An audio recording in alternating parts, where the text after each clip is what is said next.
예, 오늘의 시황 브리핑 시작하겠습니다. 미국의 고용지표 예상보다 부진했는데 한편으로는 걱정했던 것보다는 선방했다 이런 평가가 나왔고요. 브로드컴 실적 효과에 주요 반도체주들이 큰 폭으로 올랐습니다. 파월이 미국 경제 견조하다라는 발언을 하면서 장중에 좀 밀렸던 증시를 끌어올리는 그런 역할을 했고요. 한국 관련 지표는 모두 올랐습니다. MSCI 한국 지수나 야간 선물 다 올라가는 그런 모습을 보였습니다. 미증시는 이날 좀 비교적 다이나믹한 그런 움직임을 보였는데 어쨌든 종가 기준으로는 플러스로 마감을 하는 그런 모습을 보였죠. 주요 업종으로도 상승한 업종이 더 많았어요. 금융이나 아니면 소비재 관련된 종목군들이 좀 부진한 게 있었는데 에너지 비교적 큰 폭으로 올랐고 기술주가 또 비교적 크게 올라가고 또 유틸리티도 제법 강하게 올라가고 상승한 업종이 더 많았죠. 그래서 최근에 하락했던 또 매도가 강하게 나왔던 분위기를 부분적으로 좀 반전하는 그런 움직임이 나왔습니다. 이슈들을 좀 정리해 보면 우선 2월 비농업 일자리 미국의 고용 지표가 예상보다 부진하긴 했는데 잠시 후에 또 설명드리겠습니다만은 그래도 지난달보다는 좀 나아졌고 걱정했던 것보다는 괜찮은 거 아닌가 이런 어떤 해석 이런 부분들이 나오면서 그렇게 크게 영향을 주진 않았고요. 근데 장중에 좀 밀렸었어요. 그러니까 트럼프가 캐나다산 목재와 낙농 제품에 대해서 관세를 부과한다. 그러니까 이렇게 이제 이야기를 했거든요. 그래서 그 관세 부과를 대략적으로 250% 상호 관세. 니네가 우리한테 하니까 우리도 이렇게 할 거야라고 하면서 상호 관세를 부과하겠다라고 예고를 했죠. 4월 2일까지 대부분 품목에 대해서 유예되는지 알았었는데 그렇게 되지 않고 선별적으로는 관세 부과한다라는 점이 또 알려지면서 시장이 좀 밀리는 그런 모습이 나왔고요. 그런데 파월이 좀 달래줬습니다. 미국 경제가 좋은 위치에 있다. 트럼프의 어떤 정책 거기에 따른 영향은 현재 관찰 중이다. 이렇게 언급을 했는데 어쨌든 미국 최근에 경기 둔화에 대한 걱정이 있었잖아요.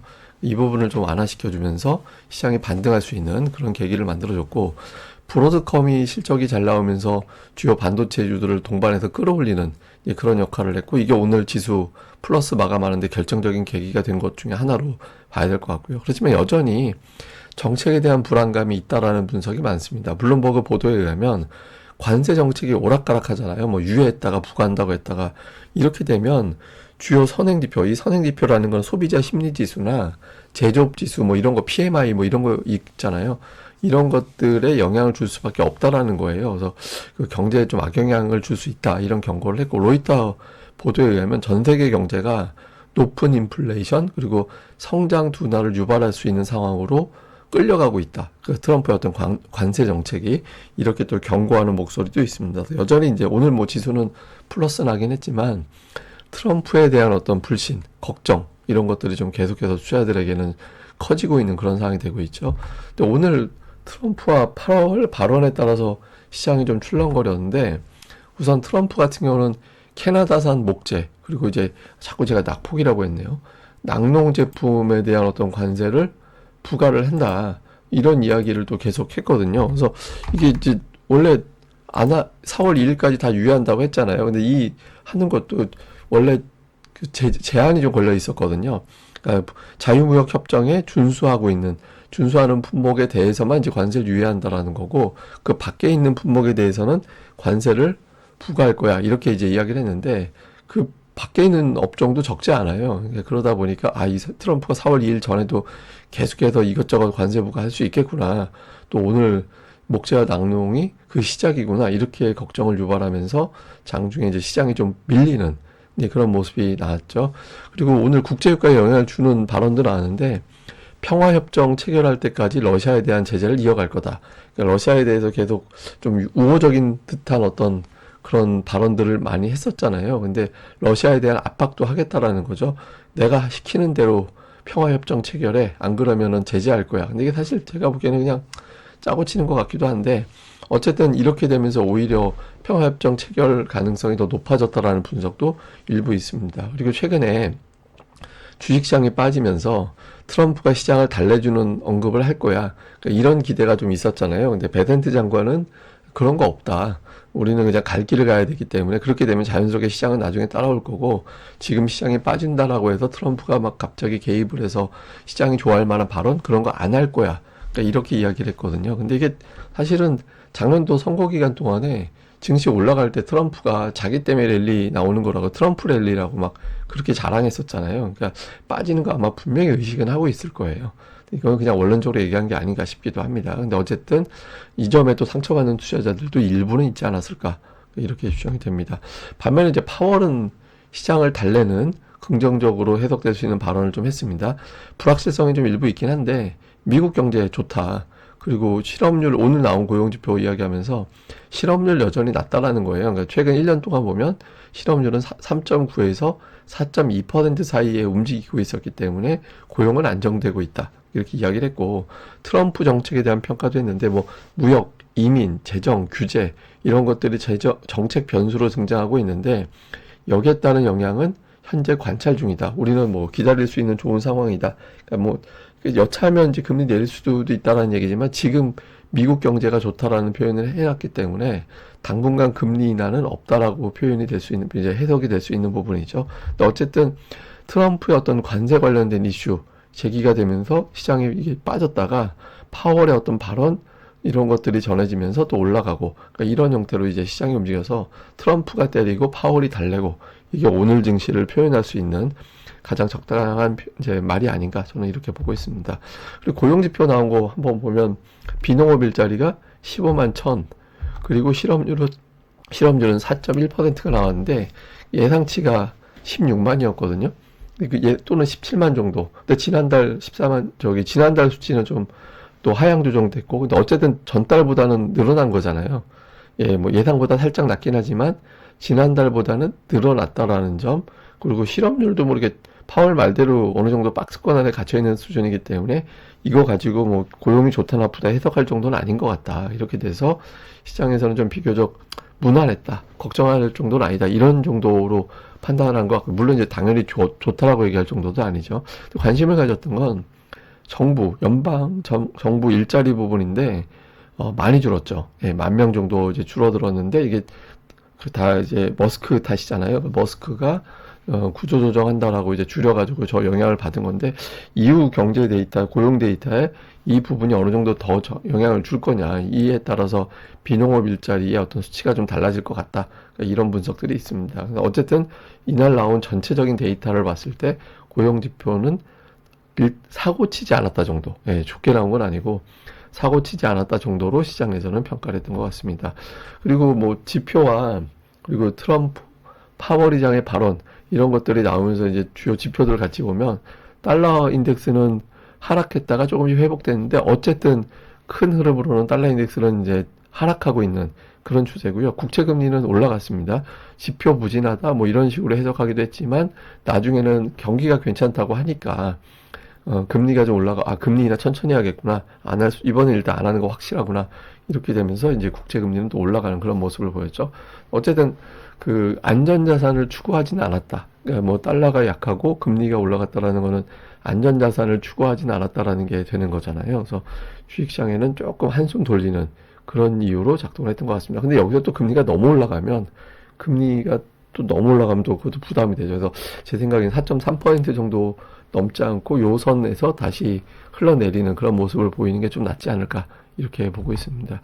뭐 주요 종목으로는 반도체주는 뭐 브로드컴이 오늘 8.6%나 올라갔기 때문에 이 영향으로 다른 반도체주들 동반해서 올리는 마이크론 뭐 4% 올라가고 엔비디아도 2% 가까이 올라가고 이런 반응이 나고요. 테슬라는 상당히 안 좋죠. 뭐 15일 중에 12일 하락하는 연일 안 좋은 분석이 나오고 있습니다. 오늘 뭐 올라갈 수 있다라는 분석도 몇 개 나온 건 있는데 심리가 여간에서는 잘 개선이 안 되는 그런 상황이고요. 그리고 맥도날드가 사상 최고치 경신했어요. 그 4일 연속 올라가면서 사상 최고치 경신했는데 약간 이제 투자자들이 안전자산 같은 또 방어주 같은 그런 종목으로 가는 측면도 없잖아 좀 있다. 물론 이제 다른 지료도 있겠지만 그리고 오늘 에너지 업종은 국제유가가 앞서 말씀드렸던 러시아의 추가 제재 가능성, 그러니까 제재를 지속할 가능성에 유가가 올라갔고 그 영향으로 에너지주들이 좀 반응하는 그런 모습을 보였습니다. 근데 미국 보면 그 메가세븐 종목들 있잖아요. 그러니까 메가세븐 종목들이 선거 이전으로 돌아가 버렸어요. 예, 이게 이제 메가세븐 주가를 하나로 묶어가지고 데이터화 시킨 건데 이게 선거 이전, 그러니까 트럼프 등판 이후에 올라갔던 걸 다 내줘버리는 상태가 됐죠. 그래서 이게 이제 여러 가지 해석이 될 것 같아요. 그러니까 이게 이제 누군가 팔아서 떨어진 건데, 이 메가세븐의 단점은 살 사람이 이미 다 샀다. 그래서 더 이상 편입할 여력이 없다. 이런 측면도 있었거든요. 그래서 이걸 과연 팔았던 사람들이 그럼 공간이 비었으니까 다시 되살 거냐? 그 밸류 부담이 줄어들었으니까 되살 거냐? 이런 것들 하나. 다음에 반면 이게 뭐 지금도 여전히 시총이 높은데 저걸 매수해서 끌어올릴 정도가 될까? 여기에 대한 의구심도 좀 일부 있죠. 근데 아마 계기는 그 GPU 컨퍼런스가 이번 달 말에 있잖아요. 그때 전후에서 엔비디아가 다시 회복이 될 수 있는지 그 여부로 아마 가늠이 될 것 같습니다. 그래서 3월 중순 넘어가면서 엔비디아의 주가가 본격적으로 다시 회복세를 보이는지 일정 앞두고 요 흐름을 좀 주목을 해봐야 될 것 같습니다. 한국 관련 지표는 야간 선물도 올랐고 MSCI 한국 지수는 달러가 하락하고 반도체주들이 선전하면서 이제 1.3%나 올라가는 이제 그런 모습을 보였습니다.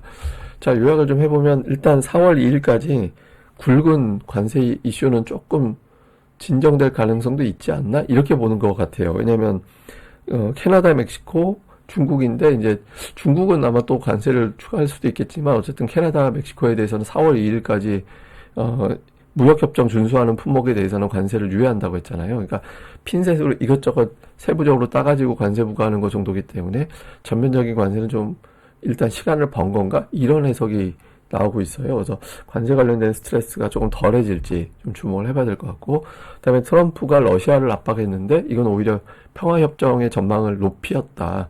그러니까 이후에 이 관련된 어떤 산업들의 주가가 어떤 형태, 재료 노출로 보는지 어떻게 되는지, 그 다음에 이제 미국 경기 침체 가지고 한동안 시장이 끌려왔었는데, 근데 파월이 저렇게 발언을 해도 투자자들이 반응하는 건 뭐 며칠 안 돼요. 그러니까 결국에는 다시 뭐 지표가 어떻게 나오느냐, 또 다음 주 곧 미국의 물가 지표 나오고 막 그럴 때잖아요. 그래서 파월의 효과는 뭐 단기에 그칠 거고, 그 이후엔 다시 지표에 따라서 움직일 거거든요. 그래서 경기 침체의 프레임이 계속해서 이어지게 될지, 그 다음에 달러 인덱스가 계속 빠지는 거. 지금 달러 인덱스 빠지는 거를 주목해 볼 필요가 있는데, 원래는 달러 약세는 우리 증시에는 당연히 긍정적이고 외국인들의 매수를 불러오는 요인이 되죠. 그러니까 최근에 그 글로벌 증시 자금 동향을 보면 유럽으로의 자금이 제가 정확하게 기억이 안 나는데 10년 만에 최고치인가?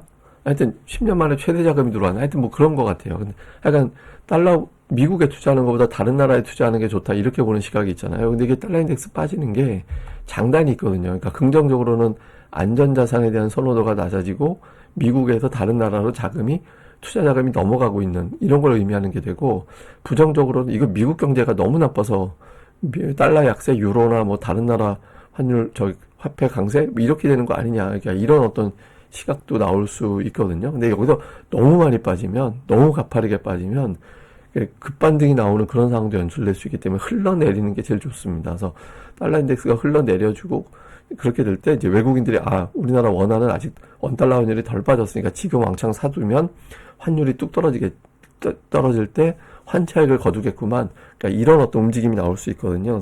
그래서 달러 인덱스가 추세적으로 좀 흘러내리는 그런 움직임이 나오게 되는지, 그러니까 이 부분 우리나라 시황 대형주 수급에 굉장히 중요한 변수가 되니까 이외에도 계속 살펴보는 게 중요할 것 같습니다. 예, 그럼 또 오늘 하루 또 잘 보내시고요. 저는 또 다음에 뵙겠습니다. 저는 이번 주 너무 치열하게 보내서 오늘 머리를 좀 식히려고 하거든요. 뭐 초등학교 친구, 제 5살 때부터 학교 들어가기 전부터 알고 지내던 친구들하고 계속 요즘도 매일 통화하고 연락하는데, 그 친구들하고 동묘 가서 LP 구경하기로 했어요. 그래서 좀 머리 좀 식히고 오려고 하는데 계획대로 갈 수 있을지 모르겠지만, 여러분들도 뭐 적당히 머리 식힐 거 찾아가지고 또 산책도 하고 좀 그렇게 지내셨으면 좋겠습니다. 예, 감사합니다. 저는 다음에 뵙겠습니다. 이 방송 구독하기와 좋아요, 꼭 부탁드립니다. 감사합니다.